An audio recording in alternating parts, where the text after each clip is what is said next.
In this video clip, we're going to be taking a look at styles. There are three ways to implement styles on a web page. You can use inline styles, internal styles, and external styles. And this video just deals with inline. Okay. So what are styles? Let's go back. I'm going to go over here to W3 Schools, and if we can find W3 Schools over here, type in W3 Schools, and then you can click on the there's a link over here on the left side for CSS, for cascading style sheets, and that's what I've done. And it gives you some examples on how to use styles. You know, how to do borders, how to do fonts, text, how to change background colors, all that sort of thing. Just be aware though, what they're going to show you here is probably internal styles. How do you implement them with using an internal style approach, which we'll do later, not in this video clip. All right, so this basic page I have open right now, I'm using Microsoft's Expression Web 4 as an editor, right? And yours might be, if you're using this, it might be a little bit different. I have my HTML5 add-in. I went to Tools and downloaded and have an add-in for HTML5. So my IntelliSense and a few things might look different than from what you have. All right, just a quick review of Expression Web, right? You can you do a new site through here, create a site. And then you can right click to create your folder or your images or your pages right through here. Okay, not your images. And then you can have more than one page open at a time up here with the tabs, and you can look at the design or the code, right? And to preview it in the browser, you just click up here and you preview in the browser. That's what I've done. Got this working up here right now in the browser. So here's what it looks like. Okay, pretty plain. Let's use inline styles now to change it. So an inline style is right on the element or tag itself. So we can use the style attribute, okay? And let's just say, and notice the great thing about using it in sort of in an editor like Expression Web or Dreamweaver, it's going to give you the IntelliSense, meaning it's going to give you all the styles that are available to you. So I can look at background. So here you go, background. Now I can pick a color, right? Pick a URL or pick a color. Actually, background color, might be more specific. And now it'll say pick a color. You can use either background or background-color. I'm in the habit of using background. But now the IntelliSense seems to recognize it. So if I click here and pick a color, I can pick the color spectrum, right? And fine, I can choose a custom color if I want to. So maybe I want the background color to be some sort of like yellow color or something like that. And I click OK, right? And now here's the hex value, the color that's trying to one. There's the hex value. And watch what's going to happen. I can put it right in there. And it puts a pound sign in here, and it uses the hex numbering system for the colors. All right, instead of RGB, it uses hex. So now if I save this, notice the asterisk here indicates it's not saved. I save it, and I go back and look at it in the browser, and I refresh. Okay, and now it's yellow, right? So that's how easy it is. And you can change the font too. So things that you want to apply to the whole page, like the font, you might want one font or maybe two fonts for your whole page. You might want to put that on the body tag because that applies to all elements on the page. And then you can override that. So for instance, if I want a background color on the table, I can override the background color that is now appearing right now on the page. Notice the table background color is yellow as well. But if I want to override that, I could just put a style attribute here as well and say background color, right? And maybe I want this to be Alice Blue, for instance. Now, sometimes you can just use the name. However, I don't really recommend it. I think it's better to use. I think it's more universal to use the actual hex value. So maybe I want this to be sort of a greenish color. All right, just for demonstration purposes. Notice that the style, you have the style property, a colon, right, and then the value of the style, and then a semicolon. Because now I can put another style in here. Let's say that I want the font size, for instance, in this table, to be. I can make it large, and notice I could put a pixel height in here too, like 20 pixels or 10 pixels. I could change my my height that way, or the font size that way. But what this will do is it will scale to any to the browser window or to the screen. Every user might have a different size screen, different resolution, right? Might be looking at the web page on a phone or a tablet. So this will scale to that. So medium maybe. Or maybe large, just to demonstrate, because it might be medium. Medium is probably the default. So I take large, right? So now, if I save it, right, and preview this in the browser, let's take a look at what happens. So it was all yellow, hit refresh, and now you can see the area where the table is the background is green. right? So you can do a bunch of this kind of stuff. The font too, if I want to change the font, which is usually the first thing I do to my page, I might say font dash family. And when you do a font family or put fonts in here, remember fonts are local to the client's machine. So let's say you have this great graphics package installed on your computer and it came with all these great fonts. Well, you could pick some of these fonts, but if that font is not on the user's machine, then your page is going to look differently.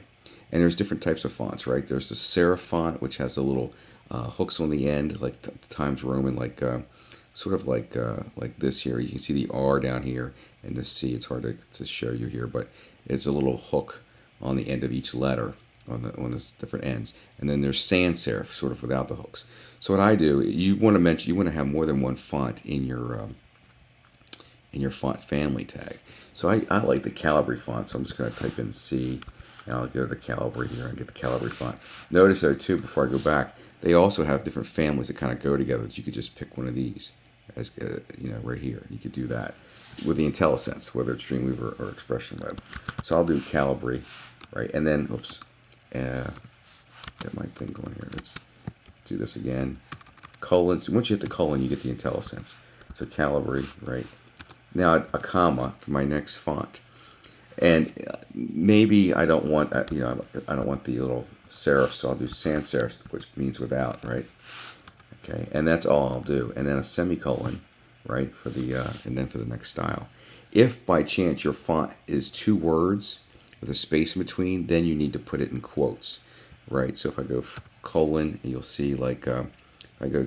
Let's check out this. If I happen to put in this, you'll see that this Franklin Goth medium, notice that, or single quotes, notice that's what happens when you do it that way, right?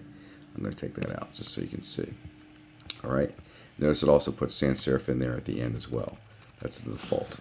So now if I look at my page, I'm going to save this, right, and look at my page and refresh. Now you can see the little serifs here on the I, at the top of the I and the E. Now watch when I hit refresh, it'll be a sans serif without those little serifs. And you can see the difference now, right? So you might want to choose the type of font you want. So you can change the background color. Let's say that I want to center the heading. I could do style, right? And I could do text, align, colon. And look what happens. I get all this just centered, justify, end. Make sure you put your semicolons in there when you're done. And now if I hit refresh, oops, save and refresh here, and hit, now it centers it right on the page, right? There you go. I might want to, for the table, you might want to use the margin property. There's margin dash top, margin dash bottom, margin dash left, margin dash right. But what you do, once you have your width, let's say for instance I wanted to make the table with 80% or 60% of the page, right? 60% of the page. So I could put a width in there like that. Now let's just see what happens. If I go in here and do the refresh, now it's 60% of the page. If I resize my page, it's always going to be 60% of the page. I could put a fixed value in there as well. I could make it pixels. I might want to make it 400 pixels, right? Then it's going to be fixed. Right? I could put pixels in there like so. Right? Then it'll be fixed. So if I do this now and save it, go back out here and refresh, right? Now it's fixed. So if I go in smaller, it's not going to change the size because it's fixed, right? And then you have to decide if you want to use a fixed amount or a percentage. If you use a percentage, it's scalable. That's the only thing, right? It can be scalable, and you may or may not want it to be scalable depending on the content you have. But once you have a width, you can put the margin style in there, colon auto. Oops, cancel that. Auto, and that will automatically put a margin around all sides, so it's centered on the left and right, basically, not top and bottom, but centered left and right. So these two tags together, or properties together, style properties, can center your element, your tag. Now, if your width is 100%, it's not going to center it because it's 100%. So, right, but here it is. Now it's centered a table. So that's another way to center things, is using a width with a margin. Now I might want to do a border, right? Maybe I do a border. So border. And now there's a long way to do a border, and you can look in your textbook and look at the W3 school site. Border dash left, border dash right. You could do border each side of a border. You could change the color, change the line thickness. And notice the IntelliSense says thin, medium, thick. I actually put the pixels in here on this one because Firefox usually does it a little bit differently. It looks a little thicker. Next, after border, you might want the, you'll do a space. Then ask you what kind of color do you want. Here's the IntelliSense for it. Border width, border color, and border style. So I'll choose black, right, hit the space bar. And what kind of border do you want? Dotted, groove, double. I'll choose solid. And then I'll put my semicolon in there. Notice it took out my background color. Sometimes it does that. All right, I got that fixed. So there. Now I can put it on another line too. I can hit enter here and tab it over, right? So it's on another line. That's fine too, right? As long as, remember, you have a quote here, double quote, and double quote here to end it. Right, now I'll save it and take a look. Let's save, yeah, there we go. So now I'll refresh. So now I have a border around it. But what about the cells? Maybe I want borders in the cells. And by the way, let me make my table just a little bit larger. I'll make it 80%. If I want borders in the cells, well, then I can do this. I'd have to do each TD tag, right? The way we're doing it here, because we're using inline only. I put a style in here, and I would say border, right?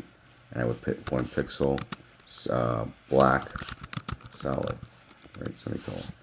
And if I wanted to text a line inside each border, I would just say text line center inside each border. And now I have my each one, highlighted or with a border. Okay, so that's what I have to do to each one. All right. Maybe I want the heading to be a certain color. If I do the table or the T head, I could just say style, right, background, color. Now, let's just do this background color, and I'll pick a color. Let's say I'll take a dark blue, right, like this, and I'll close it off with a semicolon here, or with a quote, or a semicolon and a quote. All right, so I got that. Let's take a look. Refresh. Now, to me, this is doesn't look aesthetically pleasing. And one of the things you have to watch out when you're doing styles is make sure that you have dark text on a light background, right, or light text on a dark dark text on a light background. Or if you have a dark background, you need to use light text so it's readable. All right, so this would probably not be acceptable. It's too difficult to read. So make sure you choose your colors wisely. So let's say I want to change the color of my text. What do? Well, then I would use the color tag, right? So maybe I want the color here to be a different color. I could do style, right, color, and I could choose red. Or the primary colors like red, blue, green, black, you can use the names for. They're pretty common. But for most others, I would use the hex value, right? So then I'll save it. I don't know if I saved it. I didn't save it, so let's come back here and save it. Refresh, save. All right, and here we go. Now I have my text a different color. So these are the different ways you can do your styles, right? You can set the width, the margin, the border, okay, background color, and you could put it right on the tag itself, right on the tag itself for the colors, or for the styles, I should say. All right, so that's a basic introduction for styles. Now, if you want to do a link, you would do it inside the link, and that's the other thing too. When you click on a link, be sure that if you have a dark background, right, what happens when you click on a link? It turns purple, so that might look good initially, but after someone's clicked on it, it's been visited, then it may be hard to see the link. So just keep that in mind as you go through this as well. And for more reference, right, just go out to W3 Schools, and you can look up the different fonts, text properties, and different styles out there. We'll also provide this page as a color page for choosing your colors. That's going to be out on the class website, so you can take a look at that as well. Okay.